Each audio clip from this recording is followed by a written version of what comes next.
call them boys Senator or what. Boni, But once you tell us, yes, sir, man. we have restrained the use of unparliamentary language. The term boys Okay. is withdrawn.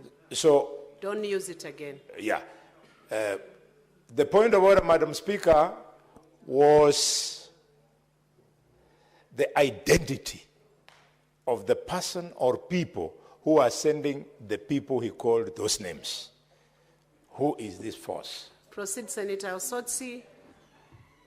I believe it should take less than a minute to clarify that. My time is being eaten into, but very clearly that what I was trying to imply, Madam Speaker, is that we are getting a lot of unsolicited advice from people who are not members of ODM party, telling us what to do next.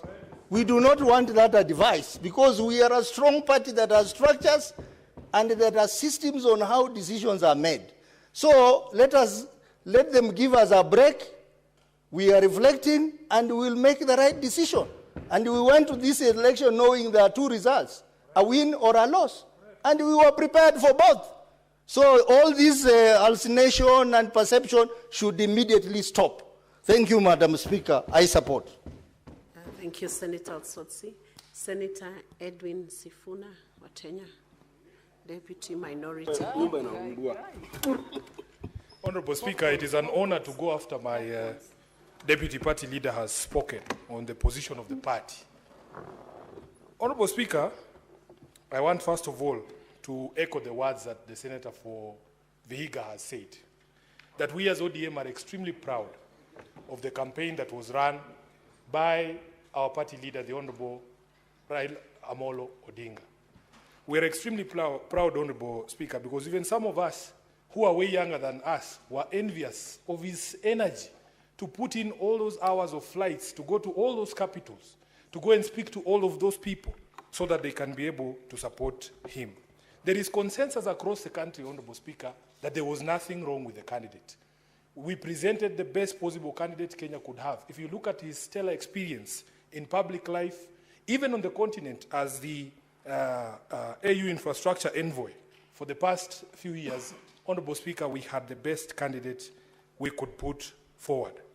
Honorable Speaker, last year, I had opportunity to be a part of an observer mission, and it was the first time that I was undertaking such duties in my entire life. We were part of an observer mission for the elections in Somaliland.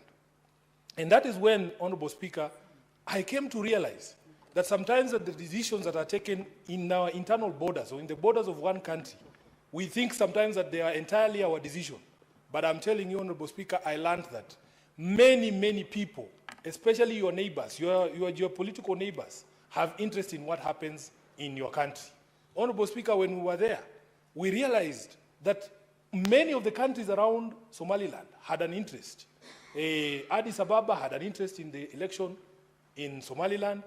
The people of Djibouti were watching very keenly to see what happens in Somaliland, and of course Somalia itself, because they claim that Somaliland is part of the region of Somalia. Honorable Speaker, what that experience showed me is that I am totally blindsided as a legislator, as a leader in this country, when it comes to global geopolitics. It is no wonder, Honorable Speaker, I made a decision, conscious decision, to join the committee in this House that deals with foreign relations. Because for me, Honorable Speaker, I have always felt that the lack of clarity when it comes to Kenya's foreign policy positions is a problem for even some of us. Honorable Speaker, I will give you another anecdote before I say what I want to say. When I began my journey in politics, I tried my hand in a rural constituency called Kandui. And I remember, Honorable Speaker, we used to send representatives to funerals. For instance, because I used to operate out of Nairobi, I couldn't attend all functions. And I remember the advice of one old man, that the people you send who speak in your name, Madam Speaker, they are as important as you. Sometimes even more important than you. Because that face that they see determines whether they elect you or they don't. Honorable Speaker, I was told, you must do family background checks. I can see Khalwale looking at me. Honorable Speaker, if Khalwale sends somebody to represent him at a function in Malinya, and that person has questionable character, like for instance, he's a night runner, or he's a murderer, or he has bad manners generally, then the reputation of that person rubs on you as a candidate. I want to say very clearly that there is consensus that there was nothing wrong with our candidate. The problem, as I see it and as I understand it, is the bad manners of the Republic that he was fronted by. And I want to go through those bad manners, Honorable Speaker, because it is something that is worrying to us. Honorable Speaker, people make decisions based on how they feel about you, your relationship with them. And I believe the election of the AU was no different. We were all very perturbed when a few months ago, some leaders of a rebel movement were granted opportunity to speak from our shows here. And Honorable Speaker, this I want to draw the distinctions between what Raila Odinga believes in, the things that I know he believes in, and the positions that have been taken by our country that are diametrically opposed to the things that he believes in.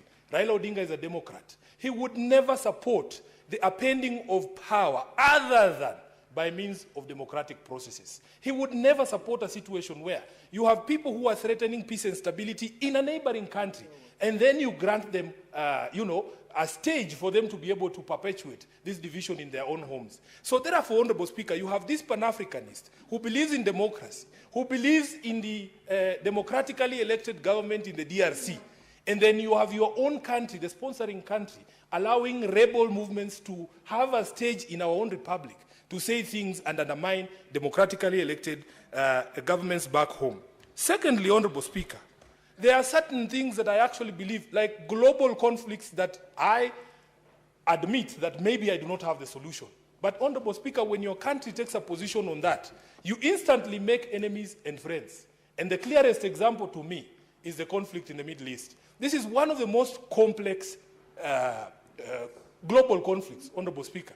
And many people have gotten to a place where we feel that even the proposed solutions that used to appear like they could work, as days go by and the events in the Middle East continue to unfold, we start to feel like maybe there is no solution to these problems. Honorable Raila Odinga is my party leader. I have had him publicly take a position to support the Palestinian people and say that they have a right to a home. Honorable Speaker, that is the position of the candidate. But what is the position of the sponsoring country? Honorable Speaker, when the sponsoring country takes up an opposite position to the candidate, then it presents a problem. So these conflicts between the position of the candidate and the position taken by government, I believe, contributed to the situation that we are right now. Honorable Speaker, of course, all of us know that once conflict erupted in the DRC, there are certain notions, especially from countries and players in that particular country, that Kenya's position was not a position that was advancing the security and peace of the DRC. Honorable Speaker, we have a very strong voting bloc, the Southern African Development Community. You know the position that they took at the AU. One of the biggest countries and most influential countries in that particular bloc is South Africa. South Africa lost 13 soldiers out of that eruption of violence in eastern DRC just a few weeks ago.